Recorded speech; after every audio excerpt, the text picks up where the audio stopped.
नमस्कार बच्चों। हम क्लास 11 के motion in a straight line की क्लास को स्टार्ट करने जा रहे हैं। ये बहुत इंपॉर्टेंट क्लास है। जो बच्चे अभी क्लास 11th में हैं और 2027 का एग्जाम देने जा रहे हैं, उनके लिए मैं प्रॉपर आप लोगों के लिए चैप्टर वाइज चैप्टर कंप्लीट करता जाऊंगा। तो बेस्ट ऑफ माय विशेस कि आप बहुत अच्छा काम पढ़ रहे हैं और आगे जो भी पढ़ेंगे बहुत अच्छा पढ़ेंगे। तो ये चैप्टर आप लोगों के लिए बहुत इंपॉर्टेंट होने जाने वाला है। ये काइनेमेटिक्स का चैप्टर है और हम इसमें फर्स्ट ये जो काइनेमेटिक्स है इसमें हम चैप्टर सेकंड हमारा जो एनसीईआरटी का चैप्टर सेकंड है उसको हम डिस्कस करेंगे, मोशन है स्ट्रेट लाइन। जो बच्चे हमारे अभी नए हैं, हमारे टेलीग्राम लिंक में जुड़ जाएं, जिसमें से आपको नोट्स जो मेरी रहेगी, मैं जो नोट्स दूंगा आपको फ्री ऑफ कॉस्ट होगी, वो टेलीग्राम लिंक में आपको शेयर कर दूंगा।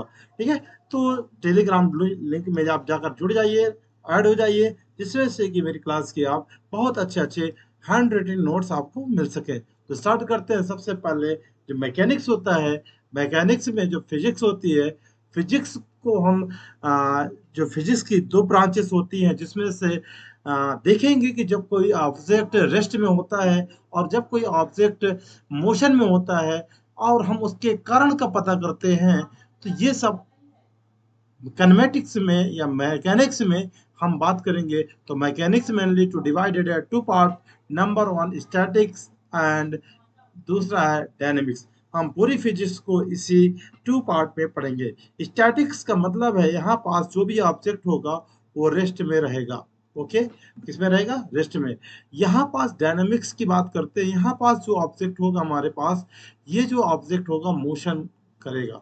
ठीक है, अब इसमें जो बॉडी होगी स्टैटिक्स में इसमें हमें मोशन का काज का पता नहीं चलता है, और इसमें काज यानी कारण का पता लगाते हैं, यानी काज का पता करेंगे। और इसमें काज का यानी कारण पता नहीं होता है। जब कोई भी ऑब्जेक्ट रेस्ट में होता है तो उसका कारण पता नहीं होता है, और जब कोई वस्तु ऑब्जेक्ट यानी मोशन में होता है तो उसके कारण का पता करते हैं। तो इस प्रकार से ये देखिए, it is the branch of physics in which state of rest and motion of body and cause of motion are study. इसमें मोशन के कारण का पता करते हैं, यानी स्टैटिक्स जो हो गया, हमें इसमें ऑब्जेक्ट रेस्ट में होगा तो इसमें हमें कॉज का, मोशन के कॉज का पता नहीं चलता। डायनेमिक्स में हमें मोशन का कॉज का पता चलता है। Mechanics is mainly divided into two parts. ये आप मैकेनिक्स जो होती है फिजिक्स की दो पार्ट में डिवाइडेड हो, तो हम पूरी फिजिक्स को इसी में दोनों में पढ़ेंगे। ओके, आगे बात करते हैं statics. Statics branch of mechanics which is object state of rest.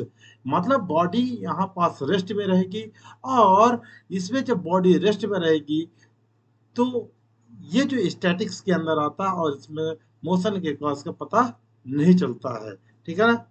और दूसरी बात है, statics is a part of dynamics. जो स्टैटिक्स जो होता है हमारे डायनेमिक्स का पार्ट है। अब डायनेमिक्स यहाँ पास आते हैं। Dynamics is the branch of mechanics. Mechanics की वह शाखा है जिसमें से हमें मोशन, जब कोई वह ऑब्जेक्ट या कोई वस्तु मोशन में होती है उसके बारे में हम बात करते हैं। और उसमें कोई भी डायनेमिक्स मतलब सीधे मोशन करना या गति करना, तो उसमें हमें गति का पता चलता है कि किधर साइड जा रही है, कैसे गति कर रही है, कहाँ पास मोशन कर रही है। ऐसे इसमें डायनेमिक्स में पता करेंगे। तो अब डायनेमिक्स जो होती है डिवाइडेड है टू पार्ट्स। ये जो डायनेमिक्स है इसमें दो पार्ट्स में डिवाइड होती है, जिसमें से हमें काइनेमेटिक्स पढ़ते हैं और दूसरा काइनेटिक्स होता है। ठीक है ना। काइनेमेटिक्स और काइनेटिक्स ये दोनों पार्ट्स को अलग अलग प्रकार से हम पढ़ते हैं। जो हमारी ये काइनेमेटिक्स है इसी के अंदर हम पूरे जो अभी हम इस चैप्टर को पढ़ेंगे, यानी motion in a straight line, कोई ऑब्जेक्ट सीधी मोशन में गति करती है, ठीक है ना, तो उसको हम इसमें बात करेंगे काइनेमेटिक्स में। ठीक है ना। काइनेटिक्स सीधे मतलब है कि कोई वस्तु गति करना। ठीक है ना, ये होता है। अब बात करते हैं हम, यहाँ पास से हमारे पास डायनेमिक्स कंप्लीट हो गया। अब बात करते हैं फ्रेम ऑफ रेफरेंस। जब कोई ऑब्जेक्ट यानी कोई कोई वस्तु होती है, कोई बॉडी होती है, वो कहाँ से चलना प्रारंभ करती है और फ्रेम ऑफ रेफरेंस पे डिपेंड करता है। ठीक है ना। जैसे कि मैं अपने घर में बैठा हूँ और घर से चलना प्रारंभ करता हूँ, तो वो फ्रेम ऑफ रेफरेंस में डिपेंड करेगा, यानी वो जो पॉइंट जहां से वो स्टार्ट करेगा वो फ्रेम ऑफ रेफरेंस। वो फ्रेम ऑफ रेफरेंस 3 पार्ट में डिवाइड होता है, Cartesian, non inertial. Cartesian coordinate system को हम इनर्शियल फ्रेम ऑफ रेफरेंस भी कह सकते हैं, ठीक है, ये सब चीजें हैं। तो फ्रेम ऑफ रेफरेंस मतलब हर किसी न किसी को, जब कोई वस्तु जहाँ पास स्थिर होती है, रेस्ट में होती है या कोई प्रेजेंट होती है, तो उसमें एक रेफरेंस मानते हैं। अब उस ऑब्जेक्ट को रेफरेंस में मानते हुए हम आगे उसके मोशन के बारे में बात करेंगे, उससे कैलकुलेशन करेंगे। यहाँ क्या होता है, it is that point of object which respect to which the state of rest and motion. मतलब कोई भी ऑब्जेक्ट, जैसे कि मान लेते हैं कोई एक यहाँ पास, ये मान लेते हैं कि कोई एक पिंकी है, ठीक है ना। अब ये पिंकी है और यहाँ पास एक कोई बाय द वे मान लेते हैं कोई एक बस है, और बस में ए और बी कोई व्यक्ति बैठे हुए हैं, ए और बी। और इसमें इस बस में ये बस क्या कर रही है, मोशन कर रही है। क्या कर रही है, मोशन कर रही है। देखिए फ्रेम ऑफ रेफरेंस कैसे मोशन कर रही है, तो आप ये देखिएगा कि एक रिस्पेक्ट में जो बी है वो कैसा होगा, रेस्ट में होगा, ठीक है ना, रेस्ट में होगा। एक रिस्पेक्ट में यानी बस के अंदर जो भी वस्तु व्यक्ति बैठा होता है, वो बस के अंदर तो चलता होता नहीं है, बट आप देखिएगा कि वहां पास जो वस्तु है वो रेस्ट, मतलब एक ए और बी देखेंगे एक दूसरे को आमने सामने बैठे हैं, देख रहे हैं कि हम दोनों रेस्ट में। तो एक रेफरेंस में, एक रिस्पेक्ट में, एक रिस्पेक्ट में बी रेस्ट में है, और वहीं पास देखा जाए बी के रिस्पेक्ट में ए रेस्ट में है। तो यहाँ पास फ्रेम ऑफ रेफरेंस अगर देखा जाए तो बस है, ठीक है ना, क्या है, बस है। यहाँ पास फ्रेम ऑफ रेफरेंस है, यानी ये पता चल रहा है कि यहाँ पास ऑब्जेक्ट, दोनों ऑब्जेक्ट रेस्ट में है, बट वैसे तो बस मोशन में होती है। अगर आप देखा जाए यहाँ पास सी पिंकी है, वो पिंकी है, वो बस के बाहर खड़ी हुई है। उसने देखा कि ये बस मोशन में यानी गति कर रही है और रेस्ट में नहीं है, तो सी के रिस्पेक्ट में बस जो है यानी ए और बी दोनों क्या है, मोशन में है। ए और बी दोनों जब ये मोशन में है, ये पता कर रहे हैं। तो ये फ्रेम ऑफ रेफरेंस आइडेंटिफाई हुआ। आशा है कि समझ में आ गया होगा। ये रेफरेंस कहलाता है। मतलब रेफरेंस किसको मान रहे हैं, अगर हम सी को रेफरेंस मान रहे हैं ना, तो ये बस क्या है, मोशन में है। अगर हम बस को रेफरेंस रेफरेंस मान रहे हैं, तो ए और बी को लगेगा कि ये बस हम दोनों रेस्ट में हैं। ये समझ में आई। ये फ्रेम ऑफ रेफरेंस डिपेंड करता है थ्री कंडीशन पर। एक होता है कार्टेशियन कोऑर्डिनेट सिस्टम, ठीक है ना। कोई भी object one dimension, two dimension, three dimension जो होता है उसमें होता है। Non inertial frame of reference, जो वस्तुएं फ्रेम ऑफ रेफरेंस पे नहीं होती है वो नॉन इनर्शियल कहलाती हैं। जैसे कि ध्रुवीय वस्तुएं जो होती हैं वो होती हैं रोटेटिंग फ्रेम ऑफ रेफरेंस। जब कोई वस्तु घूम रही होती है वो रोटेटिंग फ्रेम ऑफ रेफरेंस के अंदर आता है। अब बात करते हैं कोऑर्डिनेशन, कार्टेशियन कोऑर्डिनेट सिस्टम को। कार्टेशियन कोऑर्डिनेट सिस्टम दो पार्ट का होता है। इसमें हम बात करते हैं कार्टेशियन कोऑर्डिनेट सिस्टम में number one two dimension coordinate system, और थर्ड होगा यानी सेकेंड पार्ट में हम, यानी टू टाइप्स का होता है Cartesian coordinate system, three dimension of coordinate system. तो इसमें वैसे तो वन डायमेंशन में देखा जाए तो वन डायमेंशन में सीधे ऑब्जेक्ट क्या होगा, एक्स एक्सिस में या वाई एक्सिस में, मतलब एक ही कोऑर्डिनेट में चलेगी, ठीक है ना। ये होता है one dimension coordinate system. Two dimension coordinate system, इसमें क्या होता है, म्यूचुअली देखा जाए तो कोऑर्डिनेट सिस्टम में हमेशा जो एक्स वाई एक्सिस होंगे एक दूसरे के परपेंडिकुलर होगा, और वो ऑब्जेक्ट कहाँ चल रहा है वो डिपेंड करता है। अगर कोई ऑब्जेक्ट एक्स वाई प्लेन में चल रहा है, एक्स वाई प्लेन में चल रहा है, एक्स वाई प्लेन में अगर चल रहा है यानी एक्स और वाई प्लेन में, तो इसको टू डायमेंशन बोलेंगे, इसको टू डायमेंशन कोऑर्डिनेट सिस्टम बोलेंगे। यानी इस पे देखिए कोई ऑब्जेक्ट है, वाई में मान लेते हैं पी पॉइंट है, तो यहाँ से इसका एक्स एक्सिस और यहाँ से वाई एक्सिस, पी पॉइंट को जब हम यहाँ पास मिलाते हैं और यहाँ से ऐसे एक्स एक्सिस में मिलाते हैं, तो इसका ये एक्स पोजीशन है यानी एक्स एक्सिस का, और वाई पोजीशन है वाई एक्सिस का। यानी यहाँ देखा जाए तो ये कोऑर्डिनेट कहलाएगा यानी पी एक्स वाई कहलाएगा। देखिए दिया हुआ है two consist of two mutual perpendicular axis are laying in the same plane, मतलब सेम प्लेन में रखे हुए हैं। यूजली अपन देखा जाए तो यहाँ पास O X and O Y ये क्या है, एक्सेस है।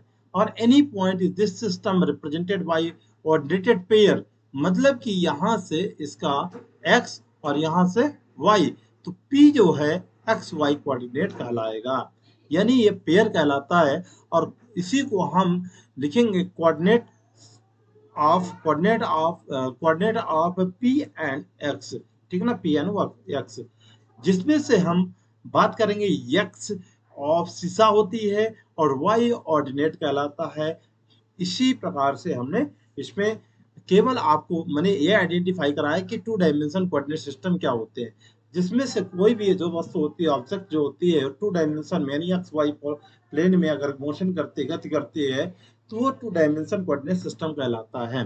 तीसरी सेकंड बात करेंगे थ्री डायमेंशन कोऑर्डिनेट सिस्टम। कोई भी जो ऑब्जेक्ट होता है थ्री डायमेंशन के बिटवीन चलता है, जैसे कि बात करते हैं कोई आकाश में कोई वस्तु गति कर रही है, यानी ऊपर गति कर रही होती है, तो वो थ्री डायमेंशन, जैसे काइट, ये काइट जो पतंग होती है, वो काइट क्या होती है, थ्री डायमेंशन यानी कोऑर्डिनेट सिस्टम में वो मोशन करती है।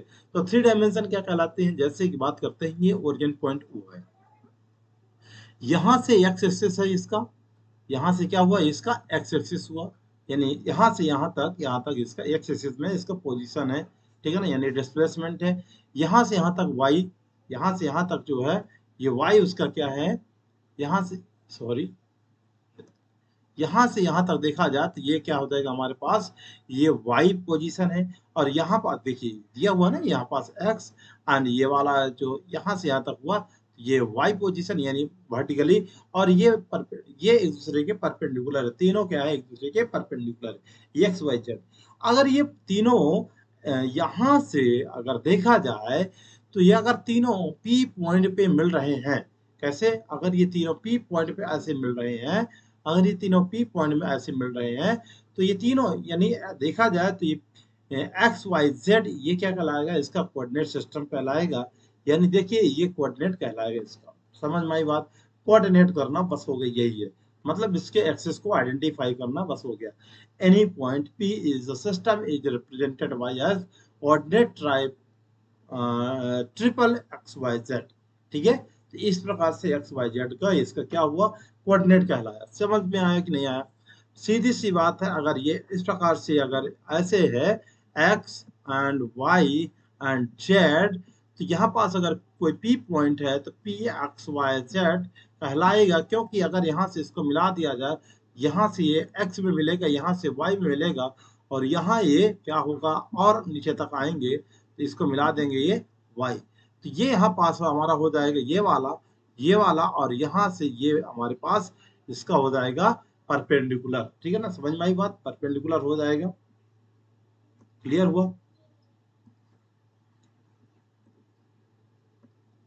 ओके, तो ये एक्स एक्सिस का यहाँ से ये इसका ये परपेंडिकुलर है, यहाँ से ये परपेंडिकुलर है, तीनों पी पॉइंट पे मिलते हैं जब, या कह सकते हैं हम जैसे इस पॉइंट पे अगर मिला तो इस पॉइंट पे इसका कोऑर्डिनेट सिस्टम, क्योंकि वाई है यहाँ पास एक्स है यहाँ पास जेड है, तीनों एक दूसरे के एक्सिस पे मिल रहे हैं। देखिए बताया गया है कि it consist of three mutually perpendicular axis are mutually usually denoted by O X O Y O Z, ये तीनों O X and O Y and O Z ये क्या है एक दूसरे के परपेंडिकुलर है।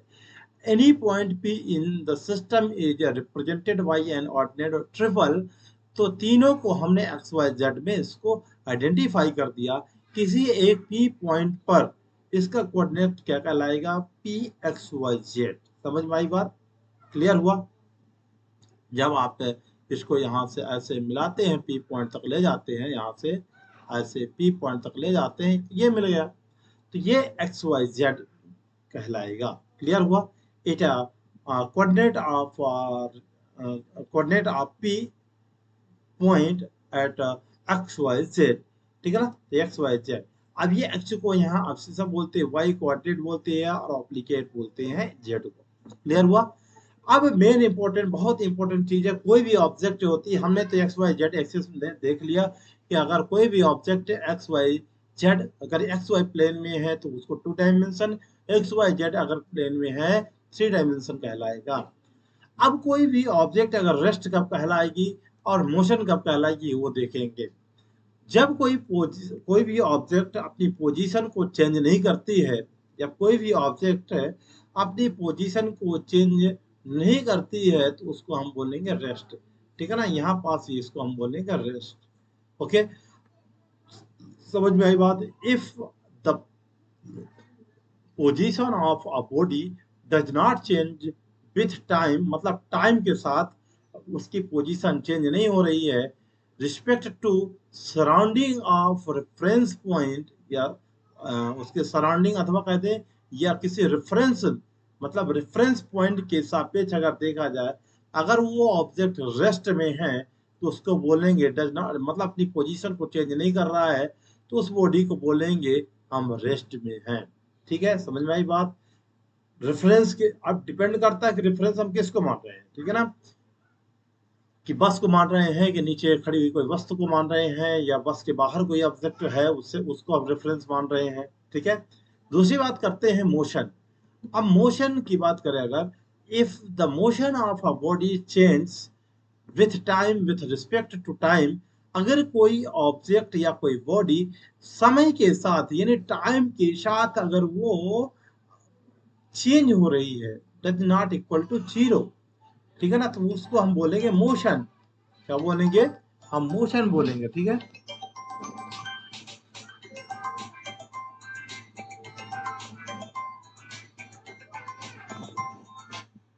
ओके, हम उसको क्या क्या बोलेंगे? मोशन बोलेंगे। समझ में आई बात?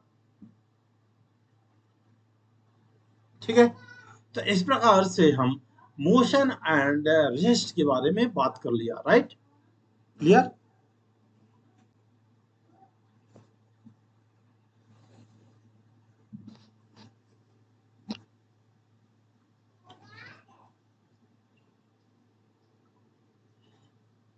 ओके माय डियर बच्चों, समझ में तो जब कोई वस्तु ऑब्जेक्ट यानी पोजीशन को चेंज, पोजीशन यानी चेंज नहीं होता है, पोजीशन अगर उसकी चेंज नहीं हो रही है, दिया body does not change a position, तो उसको हम बोलेंगे ऑब्जेक्ट रेस्ट में है। अगर उसकी पोजीशन चेंज हो रही है उस बॉडी की रिस्पेक्ट टू रेफरेंस पॉइंट। अब देखिए एक और यहाँ पास मैं आपको कॉन्सेप्ट, जब कोई ऑब्जेक्ट यहाँ पास हम बस ये बस में बैठी हुई है, बस मोशन कर रही है, अब हम बोलें कि मोशन में ऐसा नहीं है, ये कोई एक बस है। ठीक है ना, बस में हम अब यहाँ पास एक कोई व्यक्ति आप एक दूसरे के सामने इनका दरबार चल रहा है, एक दूसरे के सामने आमने सामने बैठे हैं ए और बी। अगर हम देखें कि रेफरेंस हम किसको मानेगा, रेफरेंस बस को मानते हैं। किसको मानते हैं? रेफरेंस पॉइंट अगर बस को मानते हैं तो दोनों कैसे हैं? रेस्ट में है, इनकी पोजीशन चेंज नहीं हो रही है। बताया है ना, पोजीशन बॉडी की चेंज नहीं हो रही है तो उसको हम उसको रेस्ट में मानेंगे। अगर कोई थर्ड ऑब्जेक्ट यहाँ पास आ जाता है, अगर कोई थर्ड ऑब्जेक्ट आ जाता है सी, तो सी के सापेक्ष अगर देखा जाए तो ये भी रेस्ट में है। लेकिन ये बस जो है ना, ये बस मोशन में है। क्या है? मोशन में है। इसको हम बोलेंगे position of body change with time with respect to surrounding the reference point. अगर हम सी को रेफरेंस मानते हैं तो ये बस जो है, अब बस के अंदर ए और बी दोनों मोशन कर रहे होंगे। ये बहुत इंपॉर्टेंट चीज है, डिपेंड करता है कि हम इसको रेफरेंस पॉइंट क्या ले रहे हैं। अगर हम जिसमें बैठे हैं उसके खुद उसको हम खुद रेफरेंस ले लेते हैं तो हम बोलेंगे उसको रेस्ट में। भला ही वो वस्तु, जैसे ट्रेन, ट्रेन में बैठा हुआ कोई व्यक्ति अगर वो कहे कि मैं मोशन में हूं, नहीं, गलत है। ऐसा नहीं है कि वो मोशन में नहीं, वो मोशन में नहीं है, वो रेस्ट में है। अगर मैं नीचे बैठ करके देखूं ट्रेन के तो मैं बोलूंगा कि ट्रेन चल रही है और ट्रेन में बैठा हुआ व्यक्ति भी चल रहा है। जैसे कि हम अर्थ की बात करते हैं, एक इंपॉर्टेंट चीज है, अर्थ की बात करते हैं। जब अर्थ की बात करते हैं तो अर्थ मोशन में है। अर्थ अगर बात करते हैं मोशन में, अगर अर्थ सन के सापेक्ष में देखा जाए, सन के रिस्पेक्ट में देखा जाए तो अर्थ क्या है? मोशन में है। अगर और मोशन, अर्थ में बैठा हुआ हर एक व्यक्ति, हर एक वस्तु मोशन में कहलाएगी सन के रिस्पेक्ट में। लेकिन अगर इसको रेफरेंस पॉइंट मानते हैं, इसको अगर हम रेफरेंस मानते हैं सन को, सन को, तो हम अर्थ बोलेंगे, अर्थ हमारी क्या है? मोशन में। बट यहाँ पास अगर मैं बैठा हूँ, ये मैं बैठा हूँ अगर, तो मैं देखूंगा भाई मेरे सापेक्ष अगर देखा जाए तो अर्थ जो है रेस्ट में है। तो इस पर डिपेंड करता है कि choose your age your choice, या आप चॉइस क्या करते हैं, रेफरेंस कौन सा पॉइंट चूज करते हैं। तो रेस्ट एंड मोशन आपको समझ में आ गया होगा। क्लियर। अब बात करते हैं जो मोशन हुआ वो थ्री प्रकार का होता है। कितने टाइप का होता है? थ्री टाइप का मोशन होता है। समझ में आई बात? मोशन थ्री टाइप का होता है, ये समझिएगा। नंबर वन होता है जैसे मोशन इन स्ट्रेट लाइन, मतलब कि वन डायमेंशन, जिसको हम बोलते हैं, इसी को हम वन डायमेंशन बोलते हैं, वन डायमेंशनल बोलते हैं, वन डायमेंशनल बोलेंगे इसको। Motion in one dimensional motion, इसी को हम वन डायमेंशन बोलते हैं। ठीक है ना। इसी को हम रेक्टिलिनियर मोशन भी कहते हैं। यानी जो ऑब्जेक्ट होगा, कोई भी ऑब्जेक्ट होगा स्ट्रेट लाइन में चलेगा। ठीक है। दूसरी बात है कि दूसरा जब हम पढ़ेंगे मोशन इन टू डायमेंशन, ठीक है ना, इसी को हम टू डायमेंशन को बोलते हैं motion in plane, motion in plane.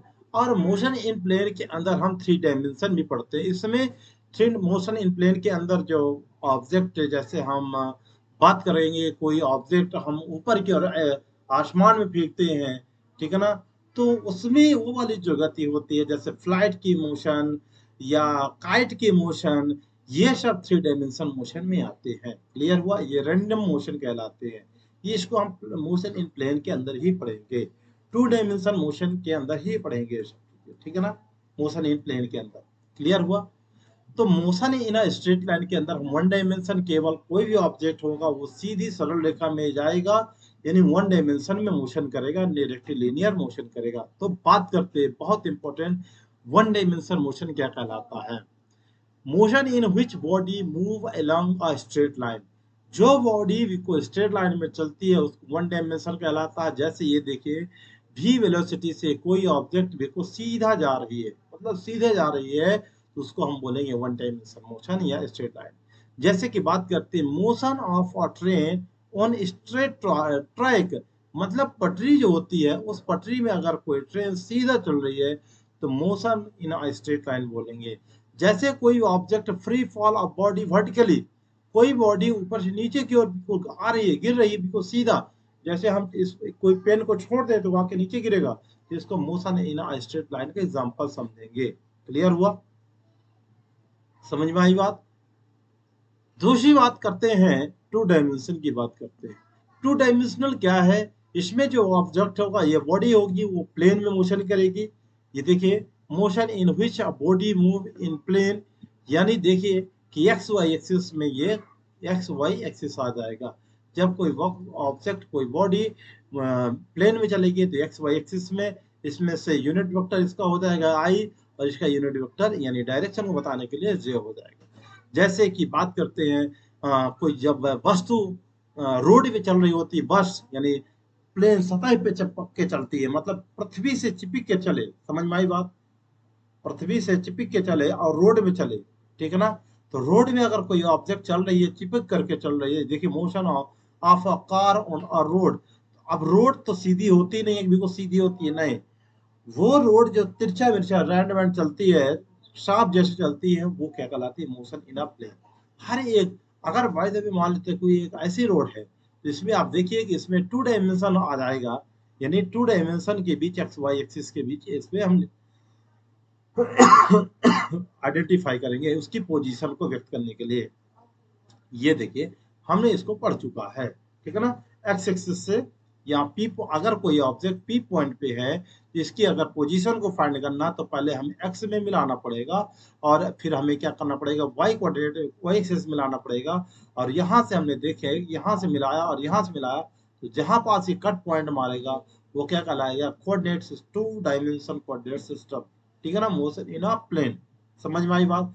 तो एग्जाम्पल आपको समझ में होगा, मोशन ऑफ अ कार यानी किसी रोड पे कार की गति, और दूसरा है projectile motion of a body, जो हम अभी पढ़ रहे हैं थ्री डायमेंशन मोशन में, जो कि अभी हम बोलेंगे।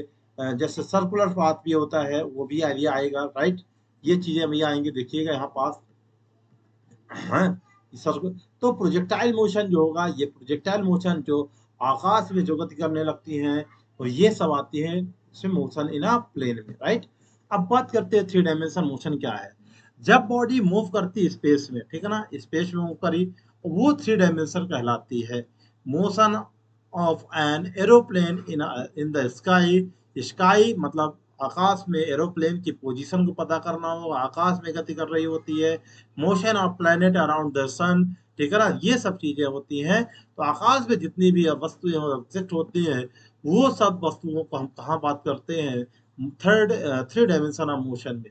अब इसी को हम शिफ्ट कर देते हैं मोशन इन अ प्लेन में, ठीक है ना, मोशन इन प्लेन, क्योंकि मोशन इन प्लेन में हम प्रोजेक्टाइल मोशन भी पढ़ेंगे, ठीक है ना। ये देखिए ना, प्रोजेक्टाइल मोशन टू डायमेंशन में ही, हालांकि प्रोजेक्टाइल मोशन टू डायमेंशन, क्योंकि ये आकाश में उड़ता है और आकर के नीचे गिर जाता है इस प्रकार से, तो टू डायमेंशन मोशन में ही ये होगा। क्लियर हुआ। जैसे काइट की गति हो गया, काइट हो गया, एरोप्लेन की मोशन होगा, ये थ्री डायमेंशन मोशन कहलाता है। क्लियर हुआ, समझ में आई बात। अब बात करते हैं हम डिस्टेंस क्या है। डिस्टेंस क्या, वो चीज देखेंगे। डिस्टेंस, जैसे कि हमने देखा कि कोई एक रोड है, हमने यहाँ से चलना स्टार्ट करा, इनिशियल पोजीशन, यानी इनिशियल पोजीशन एक्स आई, ये कहलाएगा इसको। यहाँ से चलना प्रारंभ करते ही कोई ऑब्जेक्ट, और ये तिरछा मिर्चा ऐसे ऐसे तिरछा भेड़ा चलते, मतलब सीधा ना चल करके बिल्कुल घूम घाम करके, जब को सारा घर को आए, घर सबसे प्यारा है हमारा घर, ठीक है ना, ऐसा है। हम्म, तो इस प्रकार से ये यहाँ से भाई द वे मान लेते हैं, ये रोड बनी हुई है, ठीक है ना, ये तिरछा मतलब टेढ़ी मेढ़ी रोड है। अब इसमें कोई ऑब्जेक्ट यहाँ पास से चलना प्रारंभ करता है, ए से, मान लेते हैं यहाँ पास से, ये यहाँ पास से, ये मान लेते हैं कलुआ चलता है यहाँ से स्टार्ट करता है ए पॉइंट से। ए पॉइंट चलना प्रारंभ करता है, बी में चलता है, फिर सी से में चलता है, फिर डी में जाता है, फिर ये ई में, इसके स्टॉपेज पॉइंट है, ठीक है ना, ए बी सी डी ये। सबसे पहले हमने देखा कि ये जो रोड है ना, ये ये तिरछा मतलब टेढ़ी मेढ़ी जो रास्ता है, इसको हम पाथ बोलते हैं। क्या बोलेंगे, ये पाथ बोलेंगे। इसमें हम एक्चुअल पाथ है, मतलब ये जो पाथ होता है, यानी ये वास्तविक ट्रेवल होता है, यानी एक्चुअल पाथ ट्रेवल इसको हम बोलेंगे। तो यहाँ से अगर ए से बी गया, बी से सी गया, सी से डी गया, ये मतलब इस प्रकार से टेढ़ा मेढ़ा चलता है। तो इसको टोटल अगर ऐड कर दें हम, अगर हम टोटल ऐड कर दें ये, तो हम लेंथ को पता कर लेंगे वो टोटल लेंथ कितनी है। जैसे A B plus B C plus C D plus D A, ये इसका लेंथ पता कर जाएगा, मतलब टोटल लेंथ कहलाएगा। एक्चुअल लेंथ क्या है इसकी, मतलब ये जो लेंथ है इसकी एक्चुअल लेंथ क्या होगी पता चल जाएगी, ठीक है ना। तो यहाँ से ए से चल करके अगर एंड पॉइंट ई है, तो ये एक्चुअल पाथ है, ये क्या है, एक्चुअल लंबाई है इसकी। और इसकी एक्चुअल लंबाई चले गए, एक्चुअल लेंथ को ही हम क्या कहते हैं, एक्चुअल पाथ को ही बोलते हैं हम डिस्टेंस, ठीक है ना। तो ये सीधी सी बात है। क्लियर हुआ।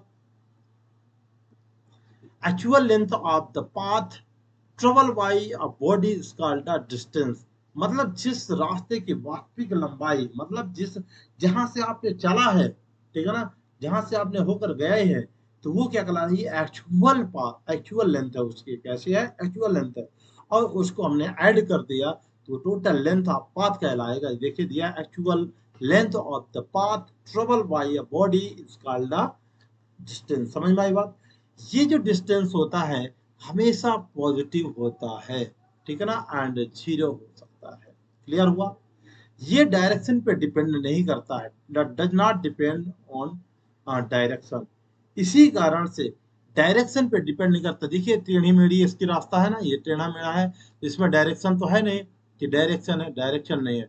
इसमें है क्या, डायरेक्शन नहीं है। ओनली फॉर इसमें मैग्नीट्यूड है, इसमें मैग्नीट्यूड है। और आपको पता है कि जिसमें मैग्नीट्यूड होता है और ओनली फॉर मैग्नीट्यूड होता है, वो स्केलर फिजिकल क्वांटिटी कहलाती है, does not depend on direction, ठीक है ना। तो जिसमें डायरेक्शन नहीं होता है वो क्या कहलाता है, स्केलर फिजिकल क्वांटिटी कहलाता है। तो डिस्टेंस हमारी कैसी कहला गई, स्केलर फिजिकल क्वांटिटी कहला गई। क्लियर हुआ। बहुत ही अच्छा, बहुत वेरी मतलब कि इतना सिंपल तरीके से मैं समझा रहा हूँ, आप लोगों को बिल्कुल पका पकाया खाना मिल रहा है, नोट्स भी अच्छी है। और आप इसको जा करके नोट्स को डाउनलोड कर दें। जैसे ही फाइनल हमारा इस चैप्टर कंप्लीट होगा, वैसे ही मैं आपको टेलीग्राम लिंक में इन नोट्स को क्लियर शेयर कर दूंगा। आप विधिवत इस नोट्स को अपने हैंड रिटन जो नोट्स बनाते हैं उसमें आप नोट कर लीजिएगा। दूसरा है डिस्प्लेसमेंट। अब डिस्प्लेसमेंट है क्या? डिस्प्लेसमेंट जैसे अभी इसमें हमने ये ए से ई तक चला था ना, अब ये टेढ़ी मेढ़े रास्ते से ना चल करके वो क्या हुआ कि वो सीधा चला जाए, मतलब यहाँ से जंप कर जाए, ये शॉर्ट लेंथ इसका कहलाएगा, यानी छोटा रास्ता, मतलब शॉर्टकट रास्ता। जैसे कि हम क्या करते हैं, हमेशा शॉर्टकट अप्लाई करते हैं, शॉर्टकट रास्ता चूज करते हैं कि कितना जल्दी हम शॉर्टकट चले जाएं। तो लंबा रास्ता ना आइडेंटिफाई करके हम शॉर्टकट रास्ता जो अपनाते हैं वही कहलाता है हमारे पास डिस्प्लेसमेंट। क्लियर हुआ? देखिए ए बी सी डी चला था, इसे इनिशियल से फाइनल पोजीशन तक गया, और ये शॉर्टकट है, ये पोजीशन वेक्टर इसका बता रहा है। क्या बता रहा है? पोजीशन वेक्टर बता रहा है। ए ये शॉर्टेड डिस्टेंस है हमारे पास, ये शॉर्ट रास्ता है, छोटा रास्ता है, और इसी छोटे रास्ते यानी शॉर्ट डिस्टेंस की जो लेंथ होती है वो कहलाती है हमारे पास डिस्प्लेसमेंट। ये बोला है short distance between the initial position and final position of a body. ये डिपेंड किस पे करता है? डायरेक्शन पे डिपेंड करता है, किस डायरेक्शन में जा रहा है, only for initial and final position पे डिपेंड करता है। ठीक है, क्लियर हुआ? समझ में आई बात? देखिए इसमें लिखा हुआ है कि the shortest distance between initial position and final position of a body. मान में मान लेते हैं इसकी इनिशियल पोजीशन एक्स आई है और इसकी initial final position X F है। तो डिस्टेंस जो हमारा होगा X delta X equal to X F minus X I. ठीक है, change in displacement.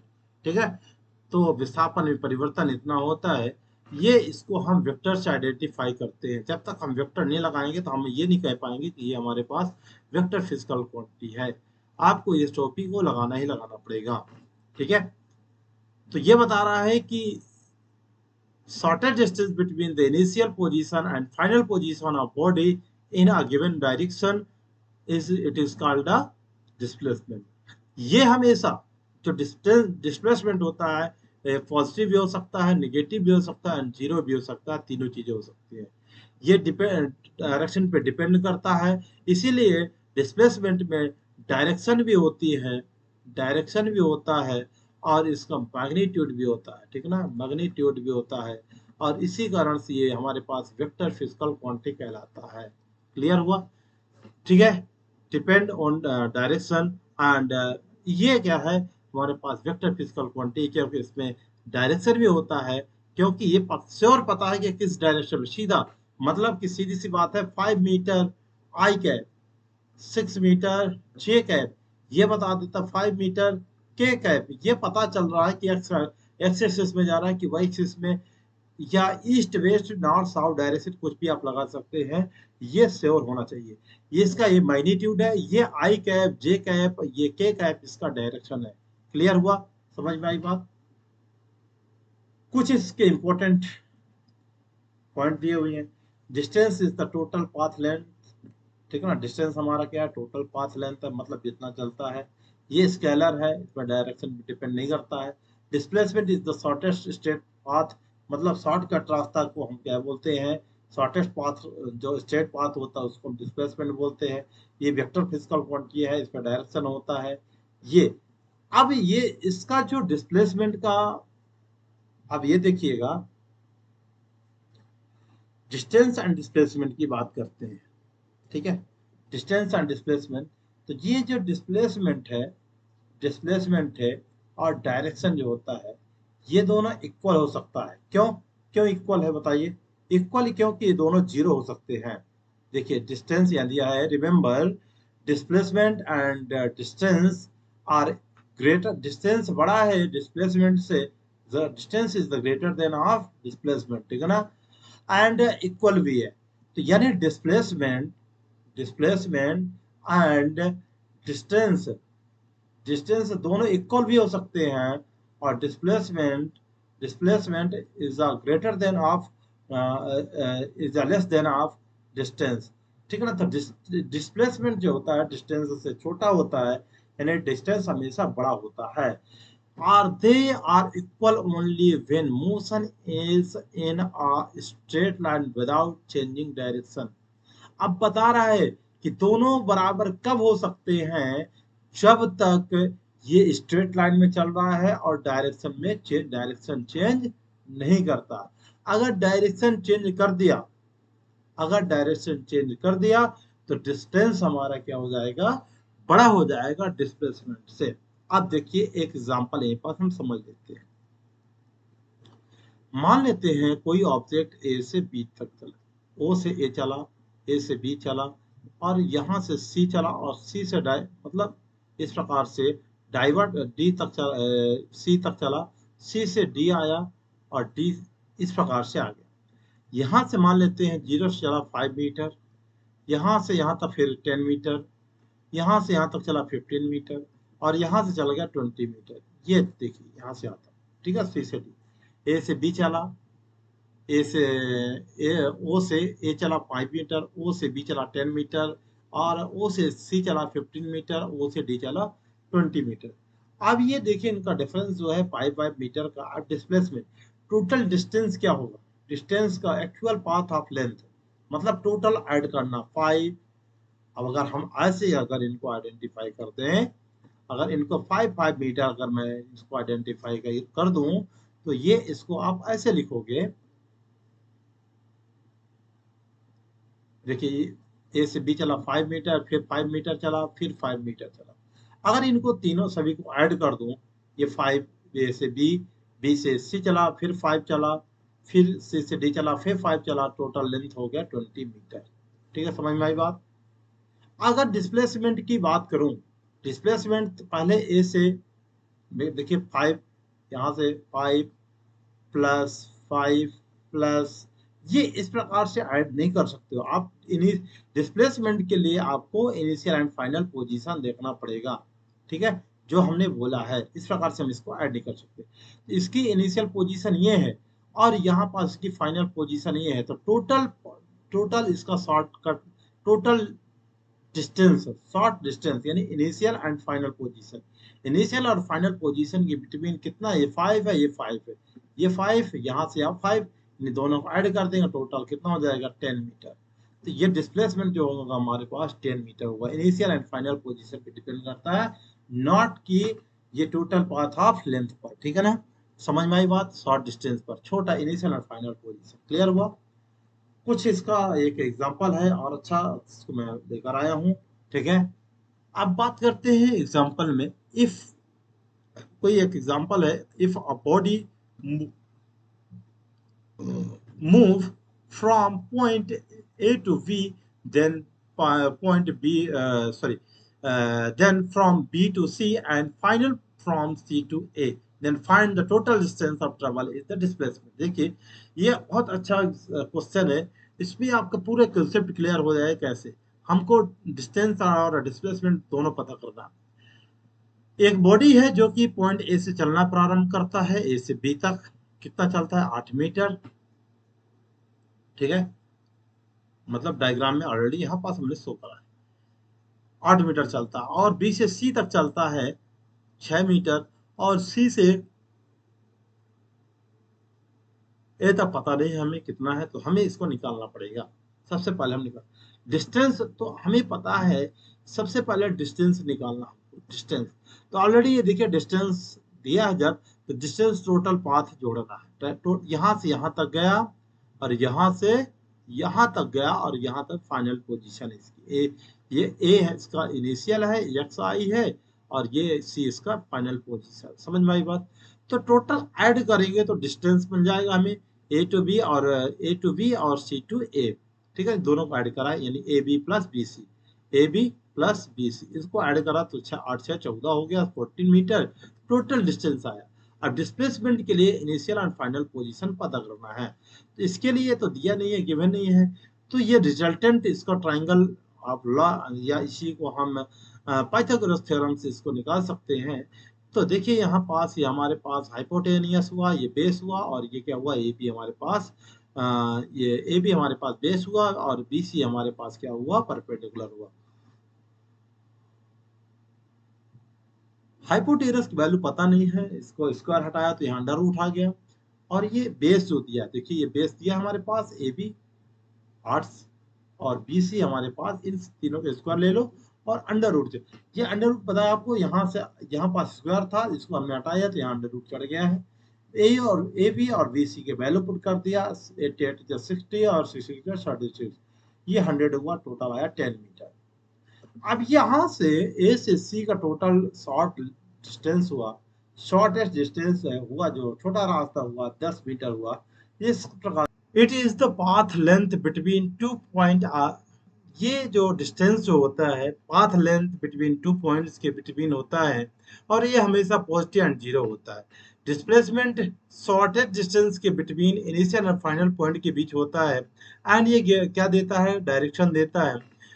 Actual length, जो परिभाषा हमने पढ़ा था, actual length of the path travel, shortest, ये जो डिस्प्लेसमेंट होगा, shortest distance between two point, and third point जो है depends on actual path follow, and path depend, यानी डिस्टेंस जो होता है पाथ पे डिपेंड करता है, एंड डिस्प्लेसमेंट जो होता है not depend, actual path follow only for path independent होता है, ओनली फॉर, ये क्या होता है, पाथ इंडिपेंडेंट होता है, राइट। यानी डिस्टेंस जो होता है पाथ पे डिपेंड करता है या पाथ पे डिपेंड नहीं करता है, समझिए, एक्चुअल पाथ पे डिपेंड नहीं करता है। डिस्टेंस जो है स्केलर फिजिकल क्वांटिटी है, डिस्प्लेसमेंट हमारा वेक्टर फिजिकल क्वांटिटी है। ये जो है इसकी जो वैल्यू होता है ग्रेटर देन और equal to magnitude of displacement, यानी डिस्टेंस में जो अब सीधा रास्ता तो चलेगा नहीं, तो हमेशा जो डिस्प्लेसमेंट होता है, डिस्प्लेसमेंट जो होता है हमेशा बड़ा होगा। देखिए दिया है it's value is always greater than और equal, always, and magnitude of displacement, ठीक है ना। ये डिस्टेंस, सॉरी, यहाँ पर डिस्टेंस है और डिस्प्लेसमेंट है ये, तो इसका मैग्नीट्यूड हमेशा लेंगे हम, मैग्नीट्यूड ऐसे लेंगे।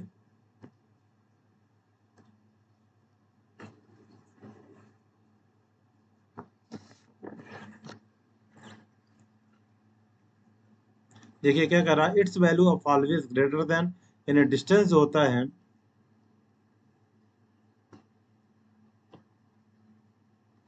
का magnitude is a greater than और इक्वल डिस्प्लेसमेंट,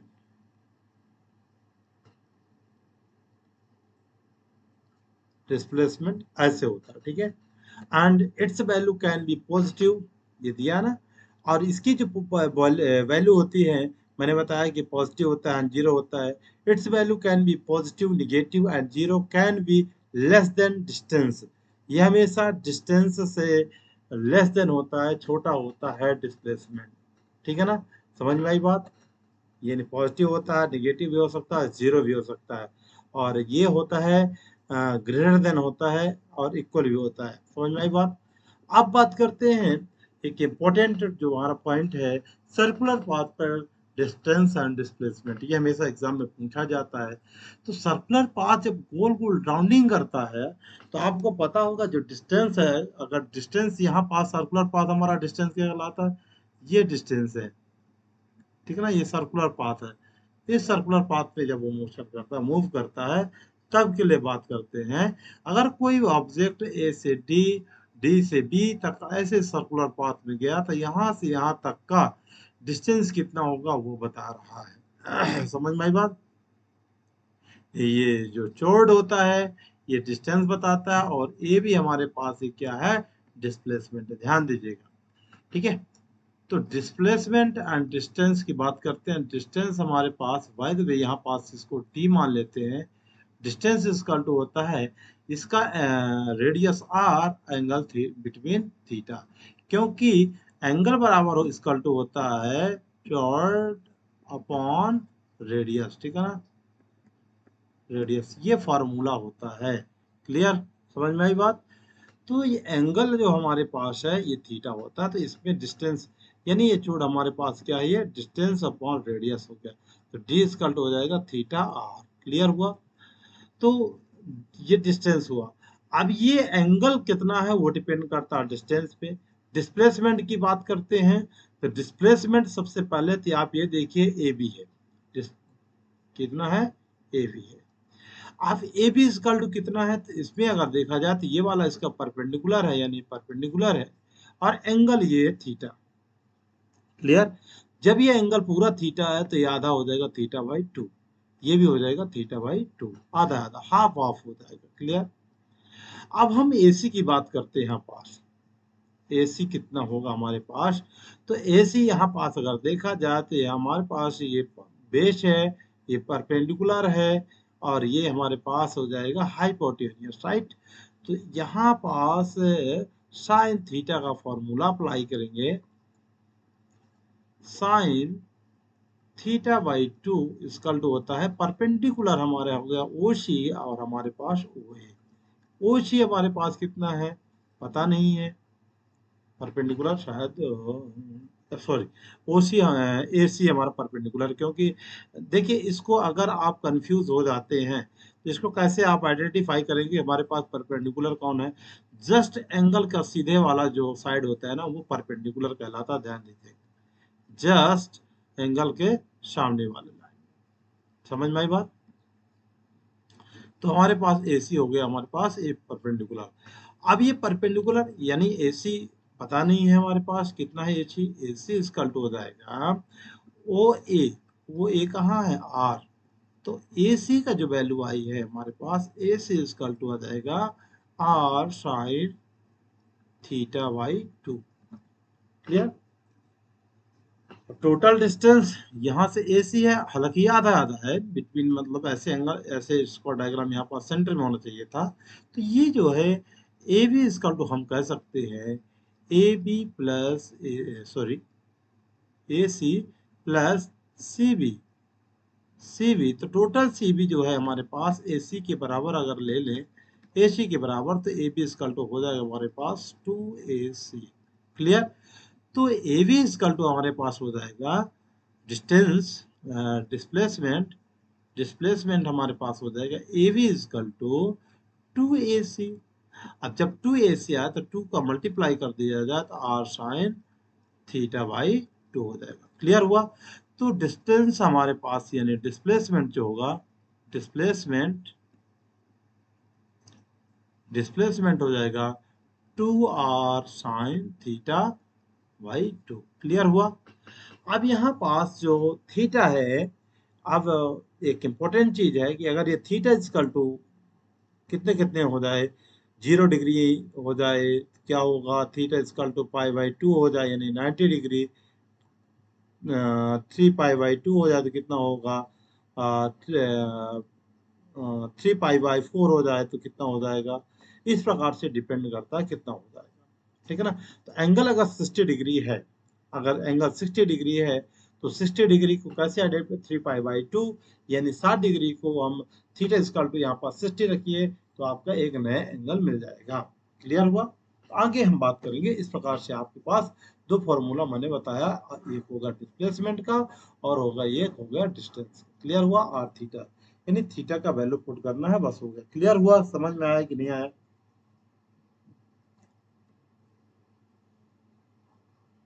हाँ, चलिए क्वेश्चन भी है, बहुत इंपॉर्टेंट क्वेश्चन, इसको सॉल्व करेंगे।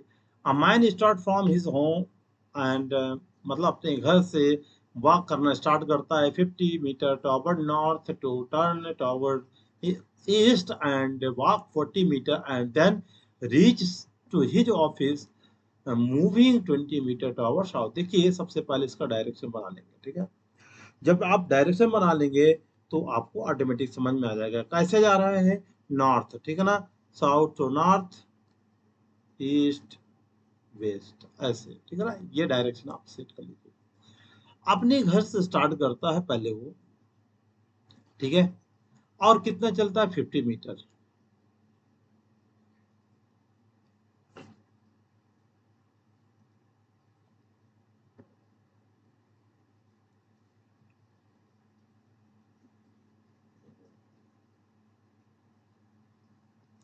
ये 50 मीटर चलता है, ठीक है ना। ओ से चलना प्रारंभ करता है, ए तक के जाता है, ठीक है ना, नॉर्थ तक। Then he return towards east, मतलब ईस्ट में रिटर्न होता है, 40 मीटर चलता है, मान लेते हैं बी तक गया। And then reach the office, अपने ऑफिस पहुंचने के लिए 20 मीटर, मतलब 20 मीटर में अपने ऑफिस पहुंच जाता है टॉवर साउथ, मतलब नीचे ये 20 मीटर में, यहाँ पास ये 20 मीटर में पहुंच जाता है। तो हमें एबीसी सी पॉइंट में पहुंच जाता है। तो what is the total distance cover this man from his office?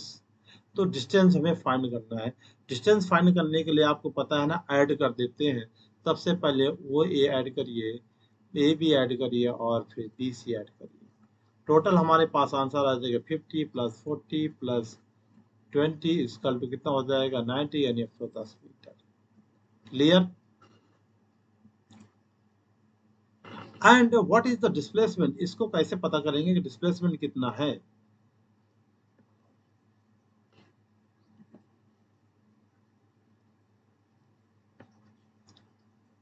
Displacement कितना होगा ये पता करना है। तो डिस्प्लेसमेंट कैसे है इसको फाइंड करेंगे? डिस्प्लेसमेंट के लिए यहाँ से इसकी initial position and final position लिखते हैं। ये हमारी इनिशियल पोजीशन है और ये हमारी हो जाएगी फाइनल पोजीशन। ये इनिशियल एंड फाइनल पोजीशन है। आप ये देखिए 20 चला है तो इसको जस्ट नीचे ले जाइए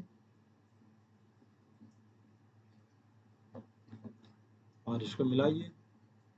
ये एंगल जितना चलेगा एंगल थीटा है ये, और ये टोटल 20 है तो ये 50 होता तो ये 30 मीटर हो जाएगा, और ये ऊपर 40 है तो ये भी 40 हो जाएगा। अब हमें ओसी पता करना है। तो यहाँ पास ये डी इसको मान लेते हैं, अगर ये डी इसको डी मान लेते हैं अगर, तो पाइथागोरस थ्योरम अप्लाई करके आप इस पे एंगल थीटा के साथ इसको निकाल सकते हैं कि ओसी कितना है। तो ओसी का square equal to O D का स्क्वायर प्लस सी डी का स्क्वायर, ऐसे इसको निकाल सकते हैं। ओसी का स्क्वायर इक्वल टू ओडी हमारा कितना 40 मीटर का स्क्वायर और ये 30 का स्क्वायर। तो ओसी इक्वल टू टोटल आएगा रूट में 4 1600 और 3 900। ये टोटल हो जाएगा 16 9 2500 रूट में, इस प्रकार से है 16 9, ठीक है 2500 और 55 यानी 50, वो इसका हो जाएगा हमारे पास 50 मीटर। क्लियर हुआ? समझ में आई बात? 50 मीटर आ गया। ये हमारे पास हो गया डिस्प्लेसमेंट। इस प्रकार से इसके क्वेश्चन को करना था। यहाँ लिख लेना Pythagoras theorem.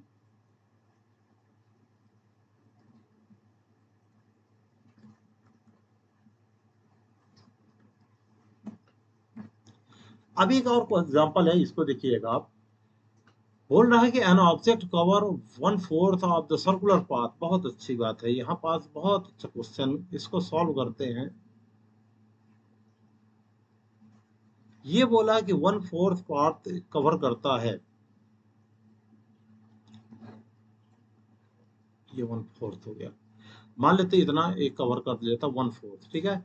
Circular path when the ratio of distance and displacement, या ओ है ए बी, ठीक है ना। इस प्रकार से हम इसको बाय द वे मान लेते हैं इसकी रेडियस आर है, ठीक है ना, आर हो गया। इसका ये भी आर हो जाएगा, इसका एंगल ये हो जाएगा थीटा।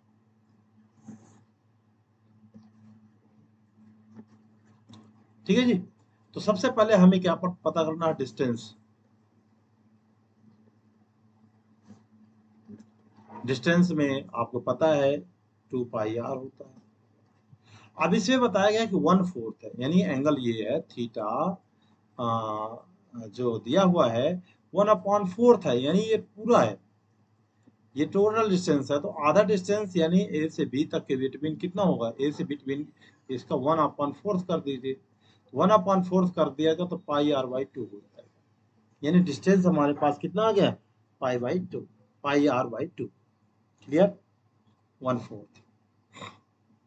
डिस्प्लेसमेंट कितना हो जाएगा?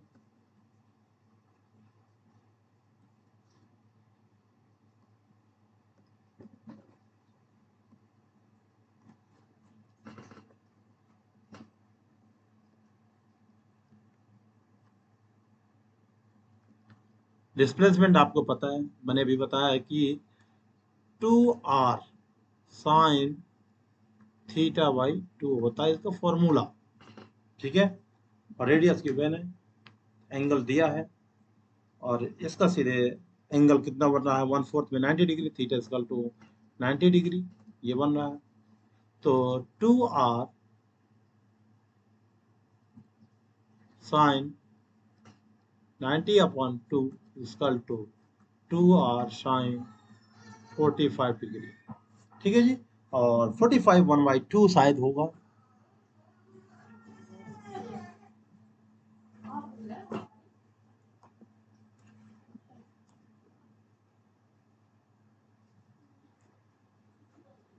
ठीक है,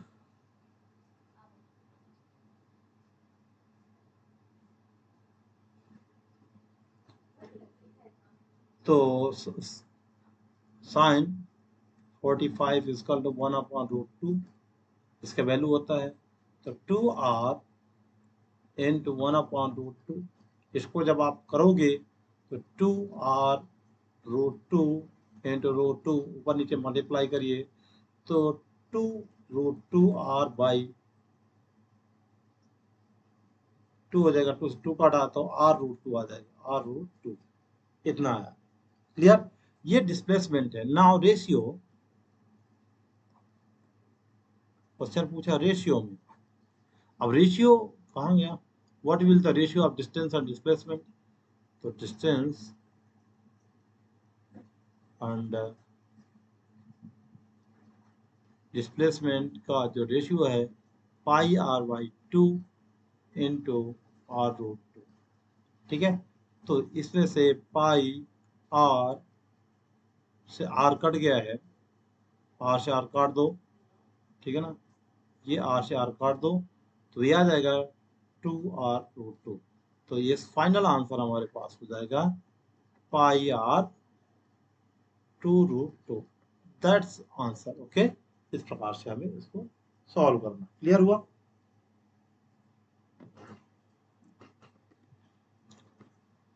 तो इस क्लास से बस इतना ही, मिलते हैं हम अगली क्लास में स्पीड एंड वेलोसिटी लेकर के और उसके न्यूमेरिकल क्वेश्चन को डिस्कस करेंगे। सो थैंक यू, जय हिंद माय डियर बच्चों।